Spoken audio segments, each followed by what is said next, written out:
Sorry দেখুন এই Israeli যুদ্ধ বিমানটিকে কিভাবে ইরান ধ্বংস করলো। চেষ্টা করেও এই বিমানটি ইরানের হাত থেকে কোনোভাবেই রেহাই পেল না।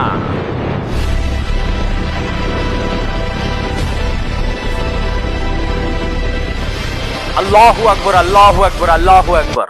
এই যুদ্ধ বিমানটি প্রতি মিনিটে প্রায় 50 কিলোমিটার অতিক্রম করতে পারে। প্রতি মিনিটে বলছি, যা অনেক সময় পাইলট নিঃশ্বাস নেওয়াটাই তার জন্য কষ্টকর হয়ে যায়। একটি সুপারসনিক যুদ্ধ বিমান যা শব্দের গতিকেও ছাড়িয়ে যায়। এই বিমানটি মার্ক 2 গতিতে চলে, অর্থাৎ ঘন্টায় প্রায় 2400 কিলোমিটার গতিতে চলে।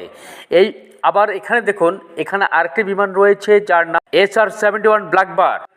SR-71 ব্ল্যাকবার্ডের গতি সাধারণ যুদ্ধ বিমানগুলোর থেকে অনেক বেশি, অর্থাৎ এটির গতি প্রায় মার্ক 3, যা ঘন্টায় প্রায় যুদ্ধ বিমানগুলো ঘন্টায় প্রায় 3500 কিলোমিটার গতিতে চলতে পারে।